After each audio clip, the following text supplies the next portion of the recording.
Hey everybody, my name is Eric. My name is Tacondra, and welcome to Building with the Browns. We are super excited to bring you fresh revelation and perspectives based on our life experiences. Yes, we are all about laying foundational truths regarding marriage, love, faith, family, finances, and more that are built to last. We hope you enjoy Building with the Browns.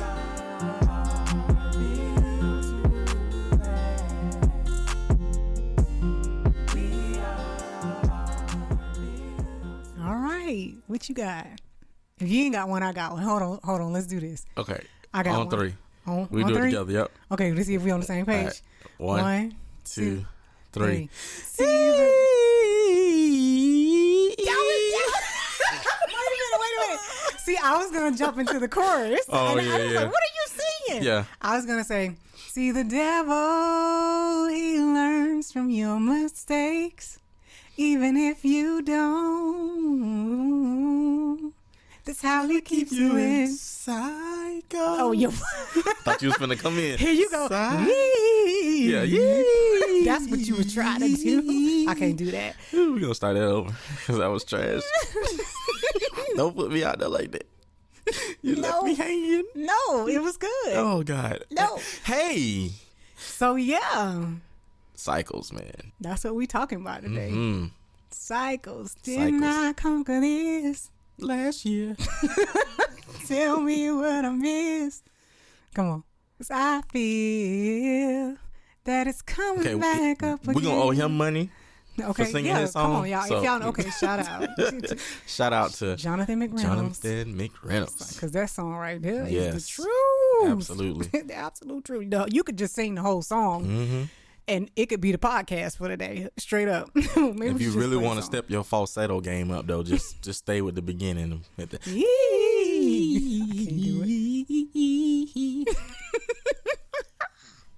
So you inspired this conversation, so go ahead with it, sir. Come on, I'm ready. So speaking about cycles, I had an opportunity when I was by myself and I was just thinking, and I heard God start speaking to me about how and why we get stuck in these cycles.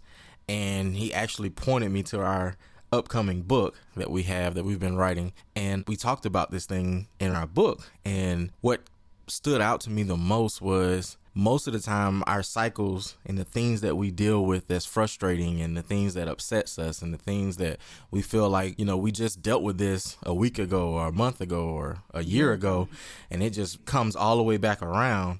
And God said these things happen on a regular basis like this because we don't have a change of behavior. And in our book, what we talked about was our inability to deal with things at the root. And we don't always trace it back to the origin of where it began, and so we lack an understanding, and so we continue this cycle of frustration every time we argue, every time we have long periods of silence between us or separation. We don't always know how it started, but we stick to what's familiar or what's always been, and a lot of times it's just a cycle of frustration, a cycle of anger. And so God was just saying to me, like, in order to stop these cycles and to create new patterns and healthy patterns in your life, you have to deal with the root issue. And a lot of times it's how we behave. It's our behavior. It's wrapped in how we react to certain things or how we approach situations that we may be dealing with. It's a behavior issue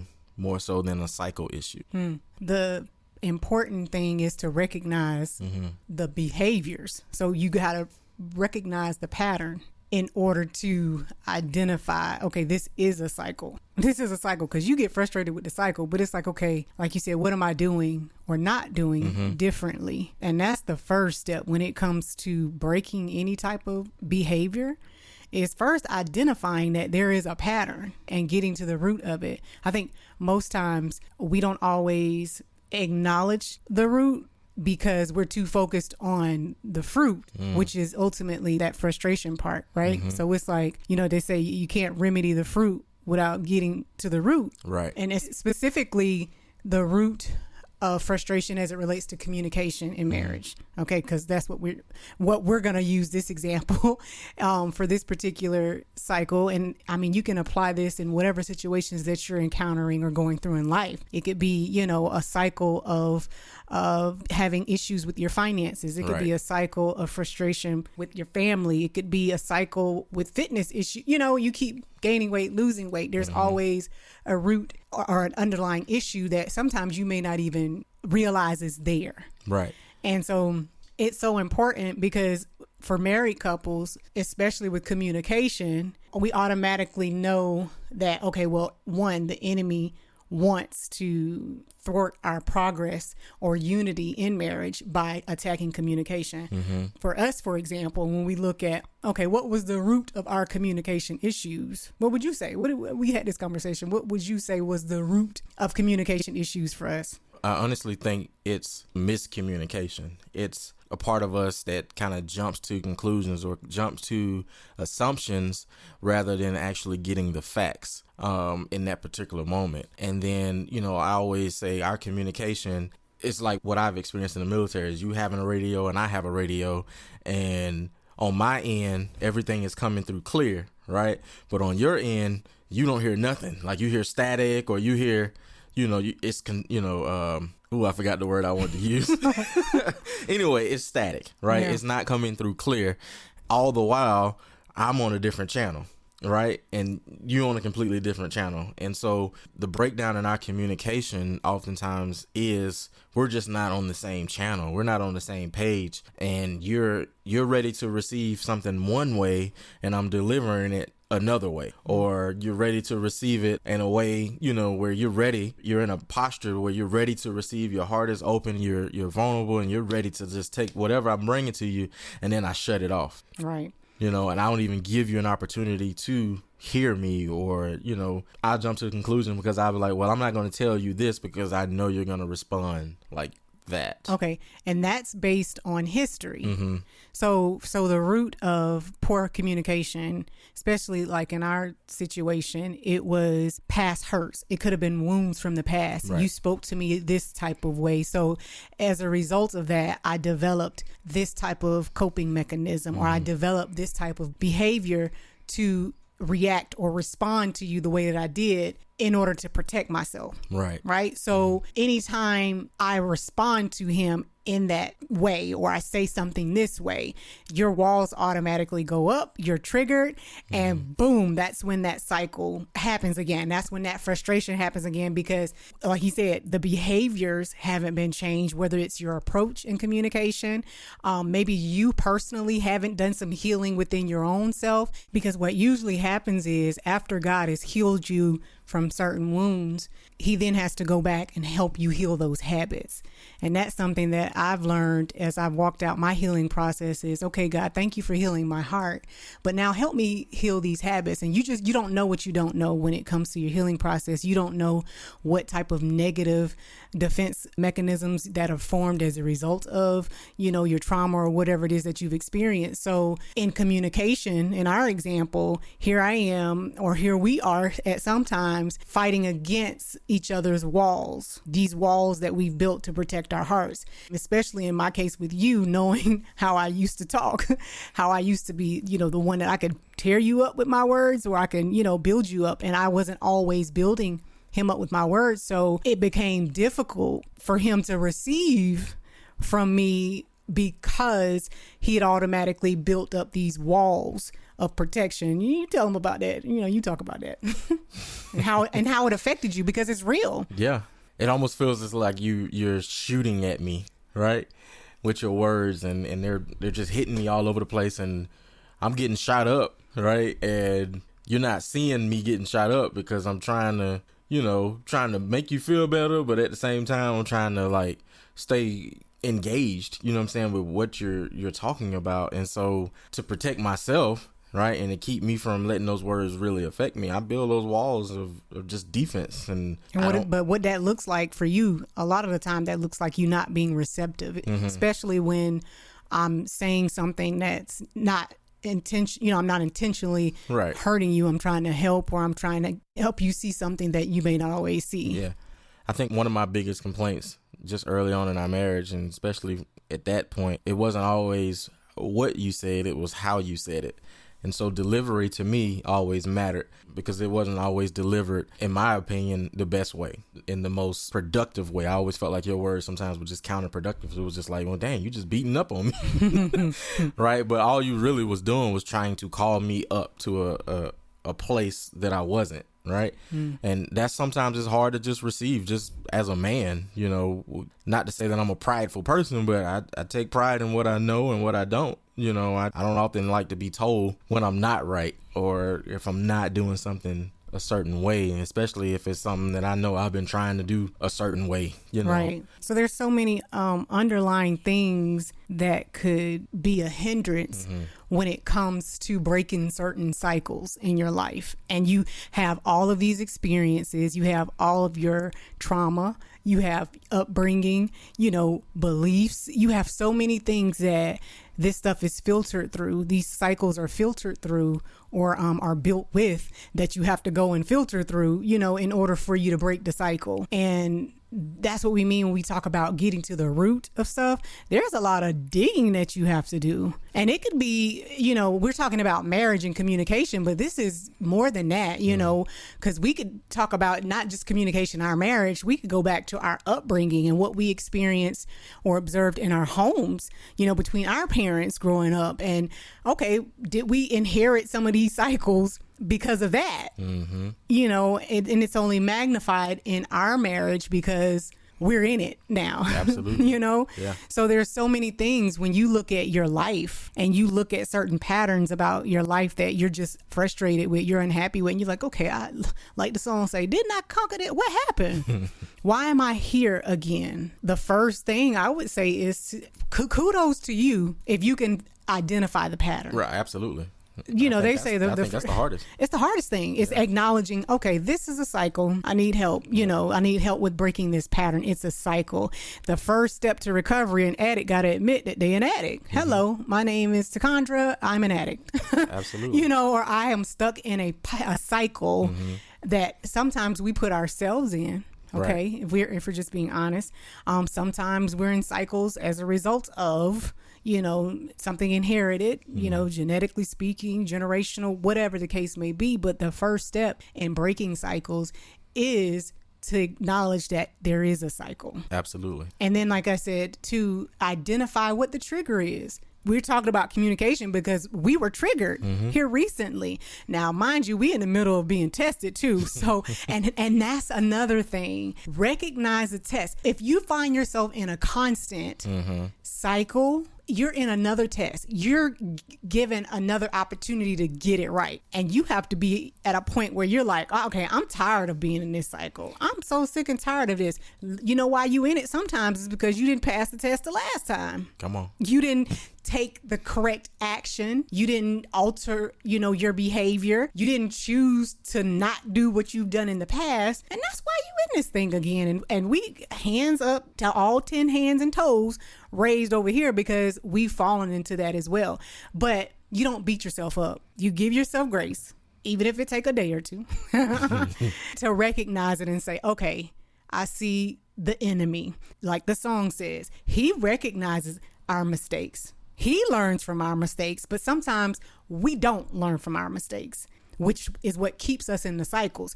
But when you've had enough of being on the rat race, whatever they call it, the rat wheel, you begin to say, okay, devil, you know me better than I know me. Come on. But I've gotten to a place in my life where it's like, I am done with this cycle. And you take your power back with every step of intentionality and saying like, okay, no, yeah, the communication has been an issue for us. We know this. Okay, 18 years of marriage. Hello.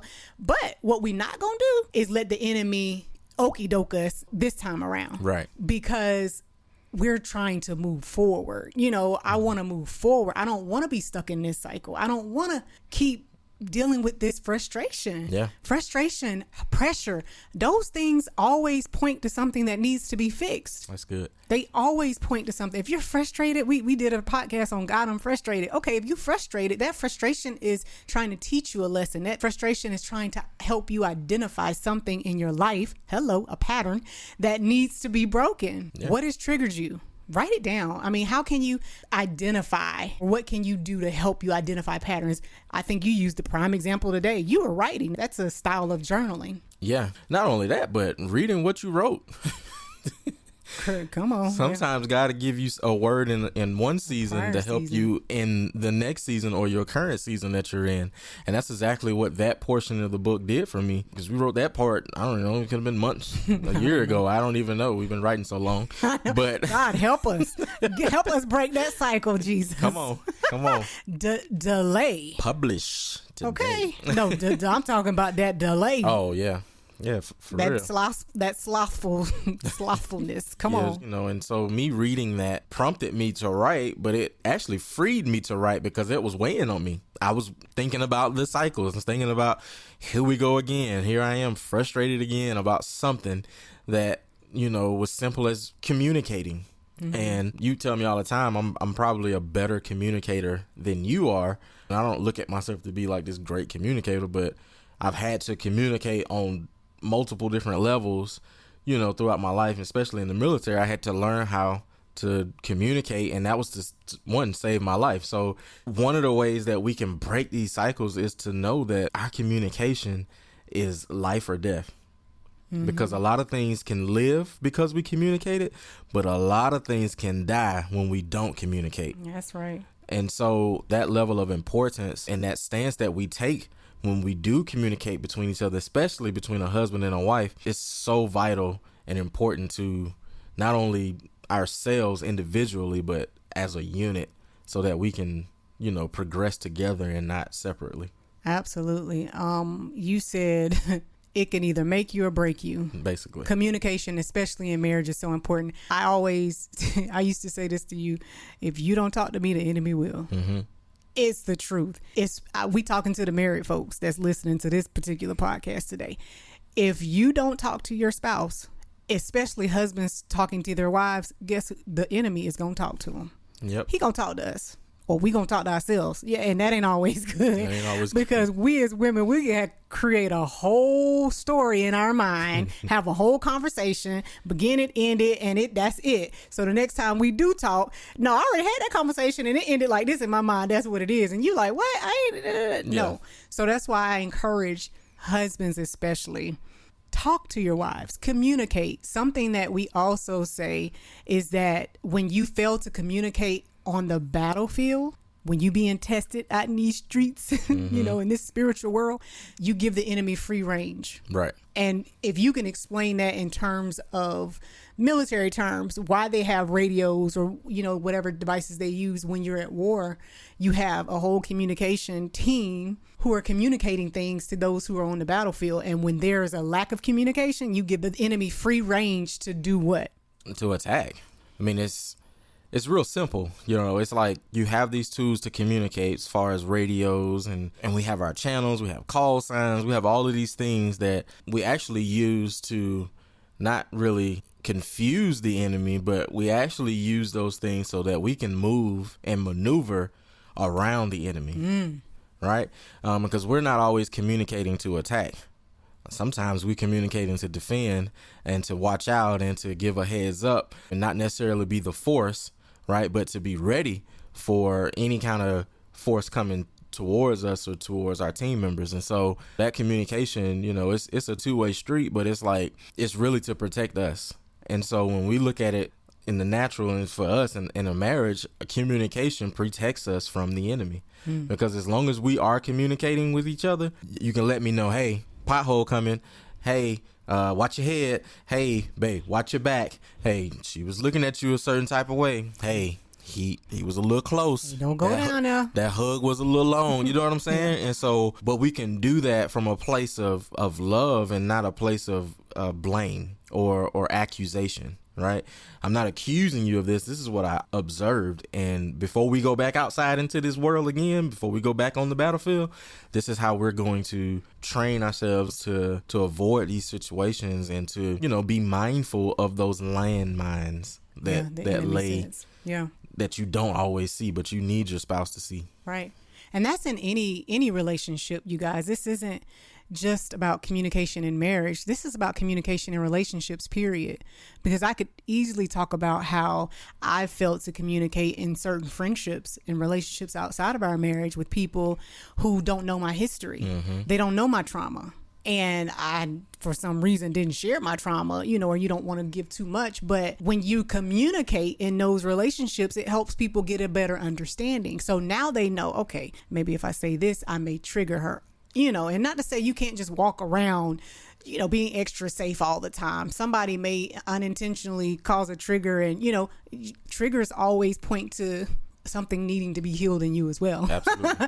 Because if you're still triggered by some stuff, and like really your response is an old way of responding, a trigger is there to help you realize that, hey, this needs to be addressed. Right. This needs to be healed. Invite the Holy Spirit into this area right here. So triggers aren't always a bad thing. They're a good thing. But my whole point was that use that communication in relationships with people who don't always know what your story is, who don't know what your background is. And if you want them to have an understanding, if you want to have an understanding of them, it's best to communicate, period. Yep. Because if you don't, the enemy operates in darkness. Absolutely. He operates in darkness and he operates in silence. I ain't saying it all the time, because sometimes it's best to keep your mouth shut. But I'm saying when it matters, silence is one of the enemy's tools, especially in marriage, but in any relationship. You keep quiet and they don't know what they don't know, and both of y'all upset, frustrated and can't get along, and you're not coming to any type of resolution. It's because you're not communicating. You're not opening up your mouth. So that's important. Again, how do we resolve? How do we get rid of these cycles? Acknowledge that there's a pattern. Yep. Journal, write, vlog, do something. I don't know what you got to do. Reflect. Reflect with something. Yeah. Create a blog. I don't know. But at first, acknowledge that there's a pattern. 2, identify the triggers. What's keeping me in this cycle? 3, I would say evaluate whether or not that behavior or your response, your belief, whatever it is it serving you anymore? Because you have to make a decision to let go of the behavior that's no longer serving you. If it's no longer yielding you the results you desire, you have to make a decision to change. Yep. And here's the kicker. You can't change everybody else. You got to change yourself. Yep. You have to make a new decision. You have to think a different thought. You have to do something different. They say the definition of insanity is doing the same thing and expecting a different result. No. Okay, I'm tired of this. I need a new result. So I need to change. Something about me has to change, and give yourself grace to do that. Yeah. For me, what that has looked like is, like I said, first acknowledging, okay, this is an old behavior that does not work for me, and talking to myself, giving myself, I like to talk about neuroplasticity. And this is when you talk about the renewing and the transforming of the mind. Neuroplasticity is where you give the brain, or you pretty much help the brain to fire off new neurons to create a new pathway.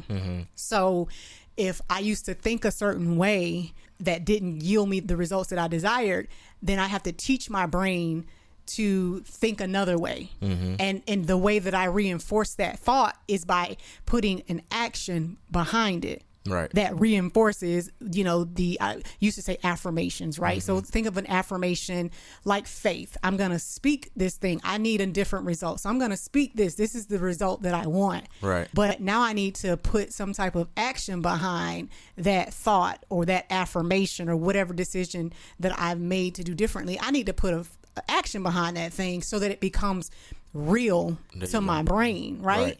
So that's kind of what you have to do in these situations when you're coming out of cycles is, okay, all right, this is acknowledge this isn't what I want. How do I change it? Let me do something differently. I'm gonna make a pretty picture.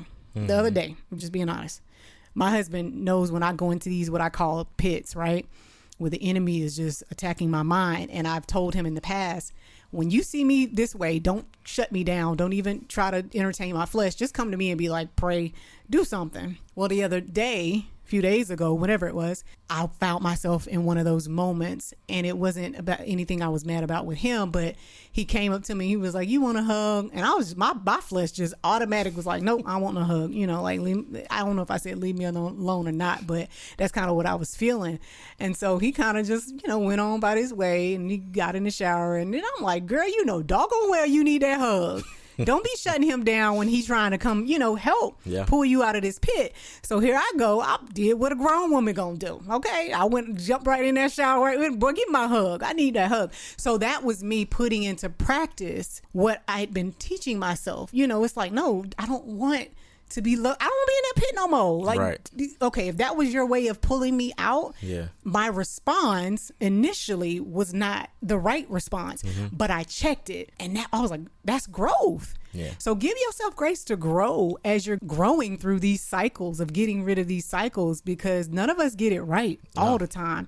And I think it's the things that we do on a consistent basis, the small steps that we take, you know, is what ultimately gets us completely delivered from that behavior, that cycle, whatever it is. I think about in the scripture, don't ask me where it's at, but I think it's in Deuteronomy somewhere, where the Lord was saying he would drive out the Canaanites in the land that was promised to Joshua and the children of Israel.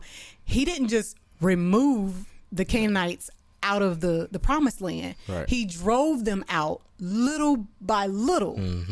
I'm talking to somebody here. This is gonna touch somebody. Speak to someone as it relates to your deliverance from certain things. You trying to drive that thing out when God's like, no, I want to drive it out little by little, here a little, there a little. Because guess what? Your end result, your freedom from that thing, is more sustainable in the long term. Absolutely. When it's driven out little by little. We always looking for this instant change. No, it's little by little, and giving yourself that grace to, okay, master that little. Thank you, Lord, for this little bit. I made that one small change. Thank you, Lord.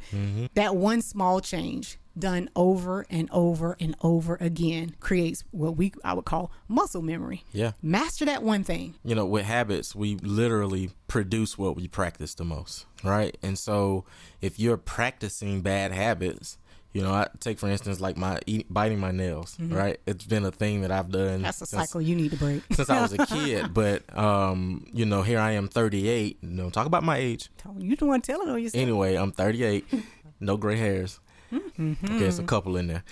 Anyway, biting my nails has always been a thing or a cycle or a habit that I've had. And I noticed that it was because I'm either nervous or I'm anxious, or sometimes I'm just stressed. Yeah. Right. And then sometimes I'm driving and I'm sleepy and I'm trying to stay awake.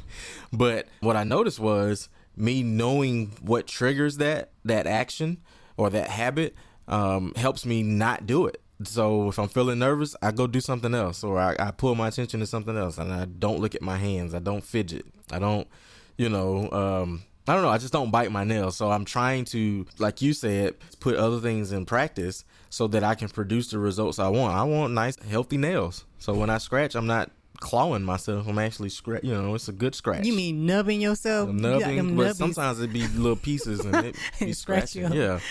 Anyway. That's the truth, though. That's the truth. But yeah, so I mean, any habit that you have, whether it doesn't matter what habit it is, the thing that you practice the most, you're going to produce it the most. And so with cycles, we have the power to change them.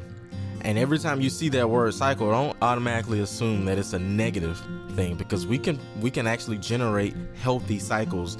But I like to replace the word cycles when it's healthy to patterns. From cycles to patterns. And what I mean by that is we begin to place patterns in practice so that our behaviors become a norm. Good behaviors, good things become the norm, and we're not always stuck looking at the negative or the thing that hurt us in the past. And so if you enjoyed our podcast today, be sure to like, subscribe, and share it with someone who may need this word. And you might just say, I need it for myself, but that's okay. That's right. You may have just needed it for yourself today. It helped me tremendously. So thank you guys for tuning in, and we look forward to speaking with you again on the next episode of Building with the Browns.